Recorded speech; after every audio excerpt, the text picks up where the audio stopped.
Every journey has a beginning. You need to hear the history to see the future. Good morning.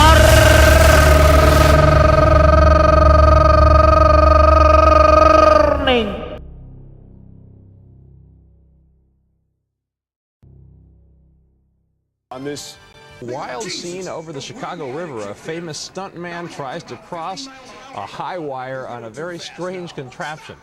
Meanwhile, people have long had a fascination with flying, and that is the subject of tonight's Snapshots. Right here, the Wallendas have been flying for years as circus performers.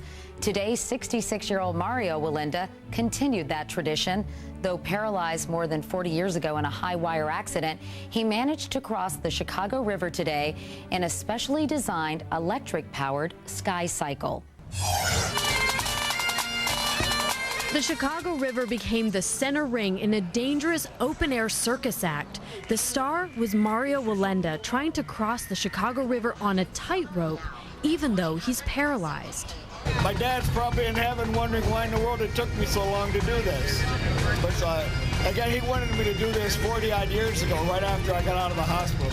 Mario is part of the Flying Wallendas, the most famous family in circus history. For this stunt, Mario used a specially designed cycle to carry him across the wire. He used a pole for balance, rolled across, waved to the crowd, and headed backwards in just about 4 minutes. He started as a joke, next thing you know, he's up on a wire. The idea got a little bigger. Yeah, it got a little bigger. The real winner, Johnny B. Oh, the radio. Well, you know, he's creative. Very creative. And finally, a Flying Wallenda takes to the high wire once again, and he is paralyzed from the waist down. There is 66-year-old Mario riding a sky cycle across the Chicago River. There he is. Look at that. A fall more than 40 years ago took his legs, but not his heart. Wallenda says his next challenge might be over the Grand Canyon or maybe even Niagara Falls. That's your news at 7:16.